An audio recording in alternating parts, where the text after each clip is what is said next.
السلام عليكم أصحاب تقاليقة ومحاد جامع أو إذن كلنتي وعن بريهن أصحاب أنا جاي قدو وحيسو ويديين صاحب وحد نوصو شيكتا سيدا بروفيل بيكتر كيغا عن calanka somaliland وصارن كريا طبعا أنا قررت somaliland بنهي صاحبادي كلا وانو سلامنا waxaan tusayaa saaxiibaday sida loo soo saarayo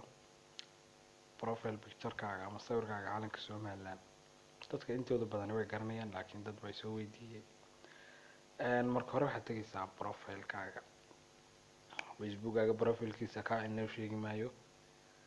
profile picture-kaaga ayuun baad tagaysaa simple way waxaan wax aad u adag ma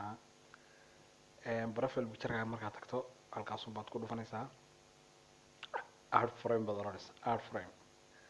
add frame markaad tiraahdo halkaas sawiradii bartaas kaaga soo baxaya ka allaal aniga imka wuu saaran yahay waa ka allaal ka doonto ay barta kaaga soo baxaya ka hadad ku dhufato kaasoo noqonaya ka hadad ku dhufato kaasoo noqonaya ka hadad ku dhufato kaasoo noqonaya war ID meegan amirna leeyahay assalaamu calaykum waraxmatullaahi wabarakaatuh maxaa jaawac baxle oo idin le salaam allah